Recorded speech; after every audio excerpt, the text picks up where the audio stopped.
Election commissioner Rajiv Kumar को सुन रहे थे, जिन्होंने चुनाव के डेट्स जो है वो अनाउंस कर दिए हैं। छत्तीसगढ़ का जैसा कहा जा रहा था 2 चरणों में होगा, 7 नवंबर और 17 नवंबर को।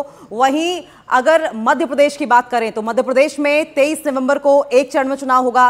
राजस्थान में भी चुनाव एक चरण में ही होगा। तो इस वक्त की ये सबसे बड़ी खबर हम आपको बता रहे हैं। छत्तीसगढ़ में जैसा माना जा रहा था जो 2 चरणों में चुनाव होगा, सबसे पहले आपको बता दें 7 नवंबर को चुनाव होना है, पहले चरण का छत्तीसगढ़ का, और फिर दूसरे चरण का जो चुनाव होगा वो 17 तारीख को होगा। और इसी दिन मध्य प्रदेश में भी फिर 23 नवंबर का वो दिन होगा जब राजस्थान में मतदान होगा। और एक साथ जो चुनाव के नतीजे हैं वो 3 दिसंबर को घोषित किए जाएंगे। ये बड़ी खबर हम आपको बता रहे हैं। मध्य प्रदेश में 17 नवंबर को मतदान किया जाएगा।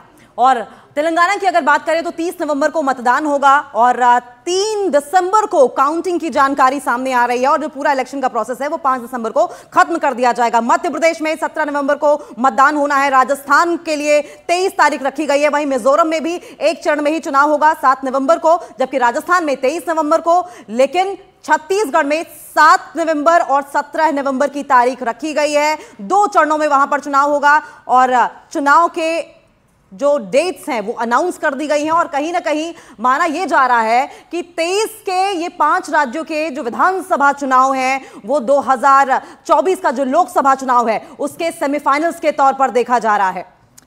और इसीलिए ये सबसे बड़ी खबर है जिसका इंतजार किया जा रहा था। चुनाव से जुड़ी हुई अब तक की सबसे बड़ी खबर हम आपको बता रहे हैं। इससे ये भी मानिए कि अब औपचारिक तौर पर जो आगाज है वो हो चुका है। आचार संहिता चूंकि जैसे ही चुनाव तारीखों की घोषणा होती है वो लागू हो जाती है। तेलंगाना में 30 नवंबर को चुनाव होगा। छत्तीसगढ़ में 2 चरणों में चुनाव होगा। जैसा सोर्सेस के हवाले से पहली खबर आ रही थी, छत्तीसगढ़ में जो पहला चरण का मतदान है वो 7 नवंबर को होगा। राजस्थान में एक ही चरण में चुनाव होना है जिसका दिन 23 नवंबर रखा गया है। और 5 राज्यों के जो नतीजे होंगे वो एक साथ 3 दिसंबर का वो दिन होगा जब घोषित कर दिए जाएंगे।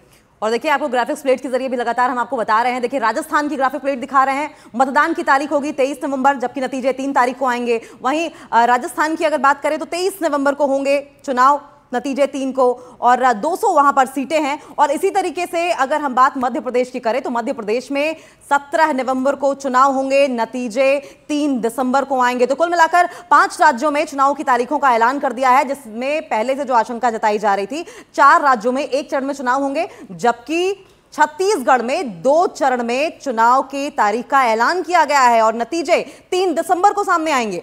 और साथ ही इसके साथ आंकड़ा भी यहाँ पर शेयर किया गया है और जिसमें ये बताया गया कि जो महिला वोटर्स हैं उनकी तादाद पिछले कुछ समय में बढ़ी है। इसके अलावा जो फर्स्ट टाइम वोटर्स होंगे, हमेशा आप देखते हैं जब भी चुनाव होता है तो ज़्यादा सहूलियत, खासतौर पर जो जिनकी एज ज़्यादा होती है उनके लिए कैसे सहूलियत की जाए, इसकी तैयारी पूरी चुनाव आयोग की तरफ से की जाती है। और ऐसा इस बार की घोषणा में भी यहाँ पर दिखाई दिया है। लेकिन उसके साथ साथ जो सबसे बड़ी खबर हम आपको बता रहे हैं वो ये है कि 5 राज्यों में चुनाव की तारीखों का ऐलान हो चुका है। और इसके साथ ही 3 तारीख को, 3 दिसंबर का वो दिन होगा जब सभी राज्यों के यानी कि 5 राज्यों के एक साथ नतीजे भी घोषित कर दिए जाएंगे। और इलेक्शन कमिश्नर राजीव कुमार की ओर से खास तौर पर इस बात पर जोर दिया गया है कि जो 18 साल के युवा वोटर्स हैं या अर्बन एरियाज में रहने वाले लोग हैं वो ज्यादा से ज्यादा बाहर निकलें और लोकतंत्र के इस पर्व में अपनी भागीदारी निभाएं। इसके अलावा राजीव कुमार की ओर से 2 महत्वपूर्ण बातों का जिक्र यह किया गया है कि जो दागी उम्मीदवार होंगे उन्हें अखबार में 3 बार प्रकाशित करना होगा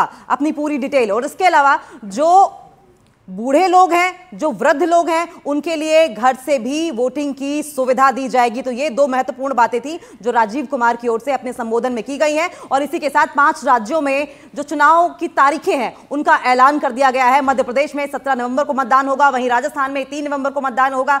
तेलंगाना की बात करें तो तेलंगाना में 30 नवंबर को, जबकि छत्तीसगढ़ में 2 चरणों में 7 और 17 नवंबर को मतदान होंगे। और 5 ही राज्यों के जो चुनाव के नतीजे हैं वो 3 दिसंबर को आएंगे।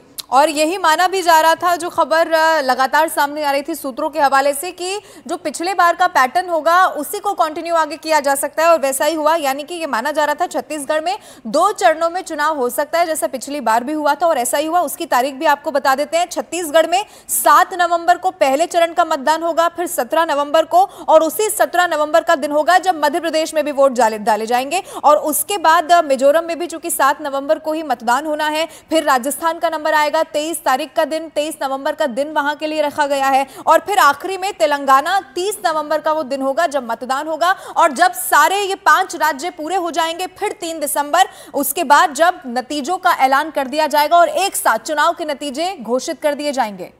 5 राज्यों में 3 दिसंबर को चुनाव जिस तरीके से हुए हैं उनकी काउंटिंग का दिन रहेगा। मध्य प्रदेश में 17 नवंबर, राजस्थान में 23 नवंबर को। लेकिन छत्तीसगढ़ का जिक्र करना बेहद जरूरी हो जाता है, क्योंकि बार बार सवाल ये उठते हैं कि छत्तीसगढ़ में हर बार 2 चरणों में चुनाव क्यों कराया जाता है। क्योंकि जानकार हमेशा से ही ये कहते हैं कि जिस तरीके से छत्तीसगढ़ में कुछ संवेदनशील इलाके भी हैं, नक्सलाइट एरियाज भी हैं, ऐसे में सिचुएशन को देखते हुए हमेशा छत्तीसगढ़ में 2 चरणों में मतदान कराए जाते हैं। लेकिन अगर बात राज्यों में सरकारों की करें तो राजस्थान में और छत्तीसगढ़ में कांग्रेस की सरकार है, जबकि मध्य प्रदेश में है बीजेपी की सरकार, वहीं तेलंगाना में बीआरएस की सरकार है, लेकिन मिजोरम में एमएनएफ की सरकार है। लेकिन ऐसे में अगर चुनाव की हम बात करें और बीजेपी के लिहाज से बात करें तो बीजेपी इस वक्त प्रधानमंत्री नरेंद्र मोदी के चेहरे पर ही चुनाव लड़ती हुई दिखाई दे रही है।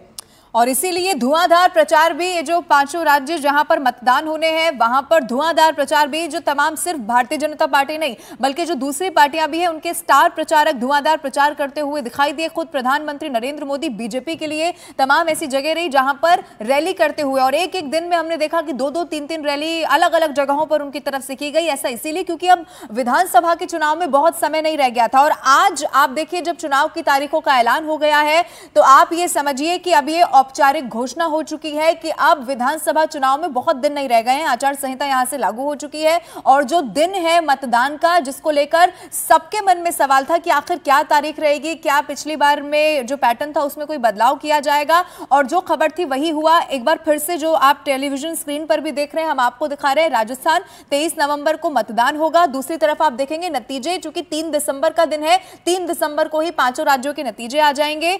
राजस्थान में 23 नवंबर को मतदान होना है और उसके बाद तेलंगाना आखिरी में 30 नवंबर का दिन होगा जब मतदान हो जाएगा। और कुछ इंपॉर्टेंट पॉइंट्स जो कि राजीव कुमार की ओर से रखे गए थे वो ये कि लगभग 1.77 लाख पोलिंग स्टेशंस 5 ही राज्यों में बनाए जाएंगे। महिलाओं द्वारा इनमें से संचालित कितने होंगे?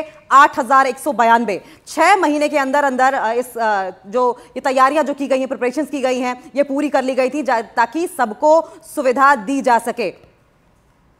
इन्फॉर्म चॉइस कि वो किसको वोट देंगे, ये उनका कार्य है। जो आपने इलेक्टरल रूल्स की प्योरिटी के बारे में पूछा और work outsource to outsiders, there is no electoral roll related work which is ever outsource to anybody. So let us clarify this all over again. किसी के पास में भी, it is again through you, the SSR work is starting in the entire country except the officials or the government servants and the BLOs. Nobody is authorized to do any kind of survey or electoral related roles in the country. So much so, even the awareness works which the civil society does is not to involve in the profiling of the voter at all. So this is absolutely clear. और voters के घर में house to house BLOs जाएंगे। और जहां तक आपने electoral roles की और BLO की कॉम्पिटेंस की बात की, सो देखिए जब 18 साल में सबसे पहले वोटर बड़ा होता है तो मोर और लेस इंडिपेंडेंटली सरकारी तंत्र से सबसे पहले जो उसका एक कॉन्टैक्ट होता है वो BLO से होता है, because he is entitled to get a vote. So are 10 lakh plus BLOs, and we want to thank them here. They are working very hard, going house to house, doing a survey. And house to house survey is available to them, and there is a application, IT based, which is available to them, and all of them, by and large, using that application. And also what they do, they are maintaining a BLO register. It is the purity of the electoral rolls in terms of all the parameters, like how much should be the 18 to 19 cohort, how much should be the 80 plus cohort, how much should be the women, how much they should compare to the population growth, how much transgender should be there, how much 80 plus there. If transgenders are available in, or PWDs are available in a particular state through Social Justice Department, we go and cross check.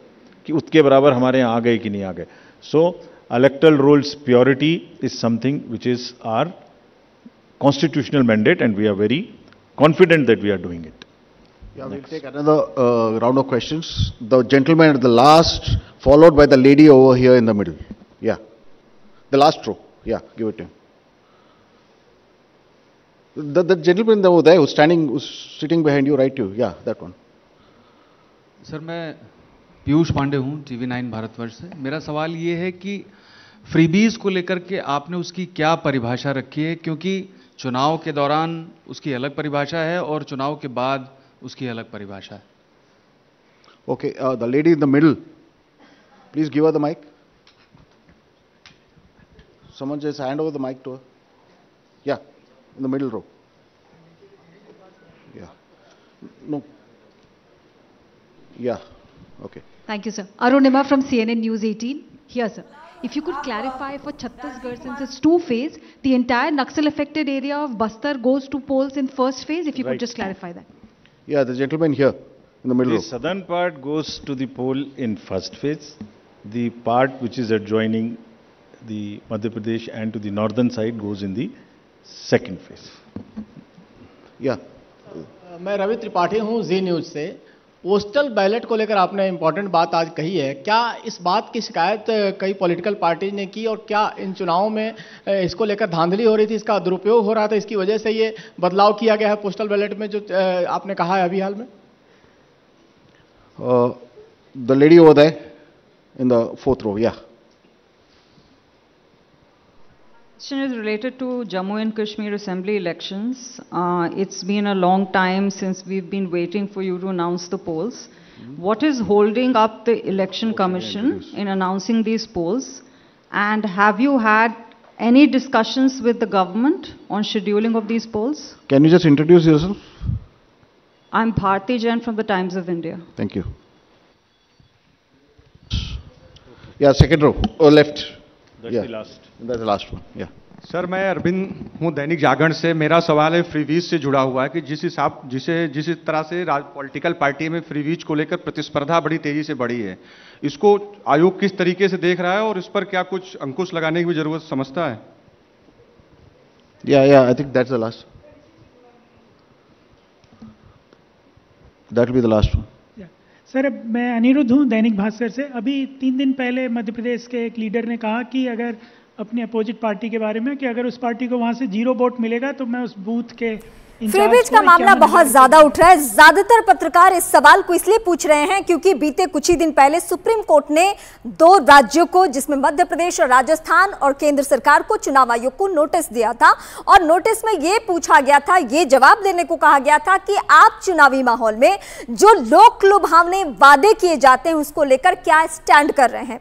तो ये सवाल इस वक्त पत्रकार पूछ भी रहे हैं. लेकिन सबसे बड़ी बात यह है कि जिस बात का इंतजार है कि चुनाव की तारीख क्या होगी, तो राज्य दर राज्य इस वक्त हम आपको चुनाव की तारीखें बता रहे. मिजोरम में 7 नवंबर वो तारीख, तेलंगाना में 30 नवंबर को मतदान यानी वोटिंग होनी है. छत्तीसगढ़ में 2 चरणों में मतदान इसलिए होना है क्योंकि नक्सल प्रभावित वो इलाका और वहां पे संवेदनशील इलाकों में एहतियातन कदम उठाए जाते हैं. 17 नवंबर को दूसरे फेज का छत्तीसगढ़ का चुनाव होने वाला है. 3 दिसंबर वो तारीख जब 5 ही राज्यों में सरकार का गठन हो जाना है, जिसको जनता चुनने वाली है, क्योंकि 5 साल बाद ये अधिकार पब्लिक के हाथों में होता है. और इसीलिए चुनावी मैदान में, चुनावी रण क्षेत्र में हर पार्टी के दिग्गज इस वक्त चुनावी पसीना बहा रहे हैं और कोशिश ये कर रहे हैं कि पब्लिक के सामने वो वादे लेकर जाएं, वो मैनिफेस्टो लेकर जाएं, वो तमाम वादे दोहराएं जिसका जिक्र उन्होंने 2018 में भी किया था. यानी कौन कौन से काम पूरे किए जा चुके हैं, आने वाले 5 साल में क्या रोड मैप होने वाला है, इसके साथ पार्टियां चुनावी मैदान में है. लेकिन सभी को इंतजार चुनाव की तारीखों का था. तो इस वक्त हम सीधी तस्वीरें भी आपको वहां से दिखा रहे हैं और सीधे मैं अपने सहयोगी का रुख करूंगी. रवि हमारे साथ इस वक्त जुड़ रहे हैं. रवि, तारीखों का इंतजार था, तारीखें खत्म हो गई, मतलब उसके बारे में बता दिया गया है, ये सस्पेंस खत्म हो चुका है. लेकिन फ्रीबीज का सवाल बार बार मुख्य चुनाव आयुक्त से पूछे जा रहे हैं क्योंकि सुप्रीम कोर्ट का नोटिस पिछले ही दिनों आया है. अभी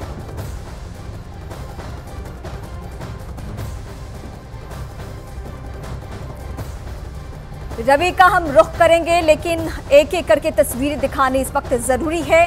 और इस बीच जो चुनाव की तारीख है उस पर हम ज्यादा फोकस इसलिए कर रहे हैं कि किस स्टेट को किस तरीके से कैसे वहां पे तारीखों का ऐलान हुआ है। मैं सीधे अपने सहयोगी रवि का रुख करती हूँ। रवि, दो नई बातें निकलकर सामने आई है। एक तो छत्तीसगढ़ को लेकर पहले सरकार का दावा यह है कि वहां पे माहौल बहुत अच्छा हो चुका है, नक्सल प्रभावित अब वो इलाका नहीं रहा है, लेकिन चुनाव आयुक्त ने जब अपनी टीमों को वहां पे भेजा, जो अमूमन निर्वाचन आयोग की तरफ से किया भी जाता है, तो आज भी छत्तीसगढ़ वही प्रदेश है जहां पे चुनाव एक फेज में कराना मुश्किल है। और यही वजह है कि छत्तीसगढ़ के लिए 2 तारीखें हैं।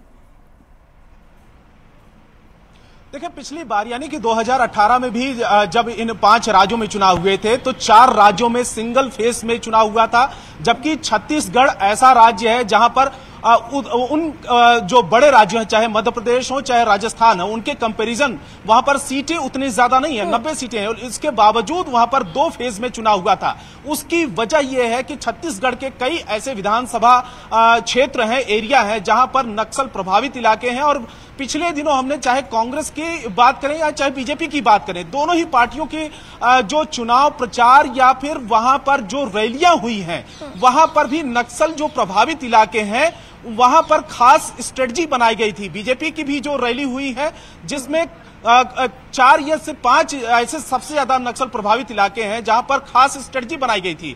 तो यही वजह है कि उन छत्तीसगढ़ में 2 फेज में चुनाव होने हैं और 4 ऐसे राज्य हैं, चाहे मिजोरम हो, राजस्थान हो, इसके अलावा मध्य प्रदेश हो, इन राज्यों में 1 फेज में चुनाव होंगे। लेकिन सबसे बड़ी बात यह है कि 3 तारीख को 3 दिसंबर को सभी राज्यों के जो काउंटिंग होगी, नतीजे एक ही दिन आएंगे। और दूसरी बात यह है कि इन 5 राज्यों के लिए जो तमाम पॉलिटिकल पार्टियां हैं, चाहे कांग्रेस, बीजेपी, दूसरी भी चाहे लोकल पार्टियां हो, वहां पर स्थानीय पार्टियां पूरी की पूरी ताकत झोंक दी है।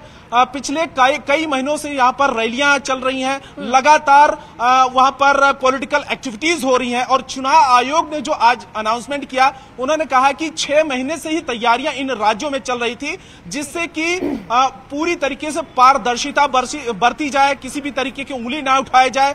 तमाम जो पॉलिटिकल पार्टियां लगातार कई बार चुनाव होने के दौरान या चुनाव के बाद जब नतीजे आते हैं तो उंगलियां उठाती हैं। तो चुनाव आयोग ने एक साफ किया है कि 6 महीने से वहां पर तैयारियां चल रही थी। चुनाव आयोग की टीमें वहां पर गई थी, ग्राउंड लेवल पर पॉलिटिकल पार्टियों से लगातार बातचीत कर रही थी, वहां पर स्थानीय प्रशासन से भी बातचीत चल रही थी, क्योंकि कई चीजें देखी जाती हैं। स्थानीय प्रशासन किस तरीके से वहां पर तालमेल बैठा रहा है, वहां पर सपोर्ट कर रहा है कि नहीं कर रहा है, ये तमाम चीजें चुनाव आयोग ने किया जा रहा है कि फेयर इलेक्शंस हो। लेकिन इस बीच 7, 17, 23 और 30 ये सबसे महत्वपूर्ण तारीखें जिनका इंतजार किया जा रहा था। और जिस तरीके से चुनावी रैलियां हो रही थी या घोषणाएं हो रही थी, किसी भी वक्त तारीखों का ऐलान हो सकता है, ये संभव था।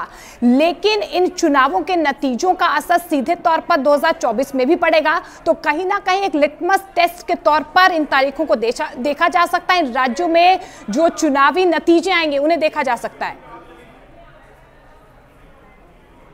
बिल्कुल, क्योंकि देखिए 2024 का चुनाव और उससे पहले 5 राज्यों के चुनाव, जिसमें से अगर हम 3 या 4 राज्यों को महत्वपूर्ण तरीके से देखें, जिसमें 2 राज्य ऐसे हैं जहां पर कांग्रेस की सरकार है, चाहे वो छत्तीसगढ़ हो या फिर राजस्थान। एक राज्य में सिर्फ मध्य प्रदेश में बीजेपी की सरकार है, इसके अलावा तेलंगाना में दूसरी पार्टी है, मिजोरम में दूसरी पार्टी है, वहां की स्थानीय पार्टी है।